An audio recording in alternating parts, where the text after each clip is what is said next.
Addio a Giorgio Forattini, il vignettista che trafisse il potere con una matita. Milano.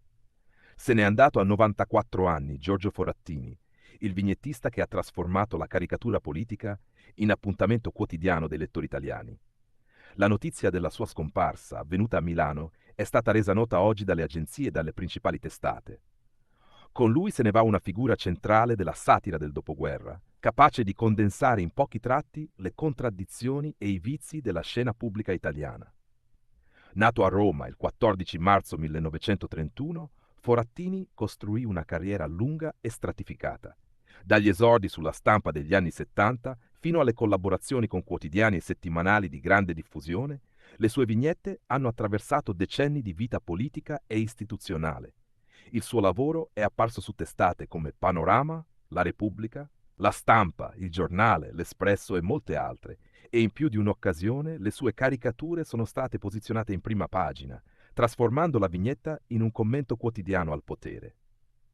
La cifra stilistica di Forattini era immediatamente riconoscibile, un tratto essenziale e incisivo, una capacità quasi chirurgica di isolare il tallone d'Achille dei leader e di mostrarlo con ironia tagliente.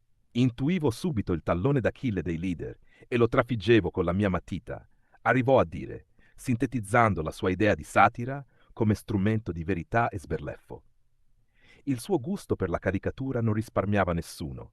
Destra, sinistra, istituzioni, leader stranieri, tutti finivano sotto la lente del suo sarcasmo, spesso con esiti che provocarono reazioni forti e dibattiti pubblici.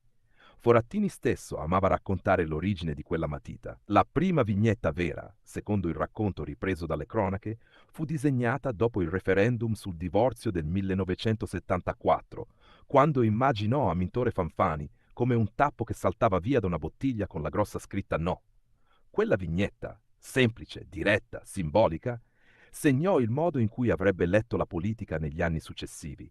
Non raccontare solo i fatti, ma personificare i loro paradossi.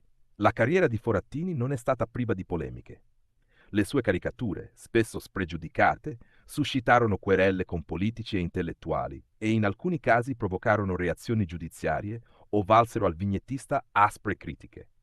Eppure proprio quella volontà di non censurare l'umorismo, di usare la satira come specchio scomodo, gli ha garantito un posto di rilievo nel panorama culturale italiano.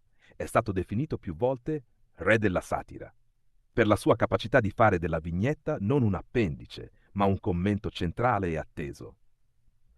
Oltre alle vignette sui giornali, Forattini pubblicò libri, raccolte e partecipò a iniziative culturali che consolidarono il suo ruolo di testimone della politica. Nel corso della sua vita è stato protagonista di mostre, serate a tema e donazioni d'archivio. La sua cifra grafica e il suo archivio personale sono stati oggetto di attenzione da parte di istituzioni che ne riconoscevano il valore documentario oltre che artistico. La comunità giornalistica e culturale ha già cominciato a ricordarlo con ritratti, ricostruzioni delle sue opere e commenti. Colleghi, storici della satira e direttori di testate celebrano non solo la tecnica, ma la funzione pubblica del suo lavoro. Quel mescolare denuncia e sorriso che costringeva il lettore a guardarsi dentro e attorno.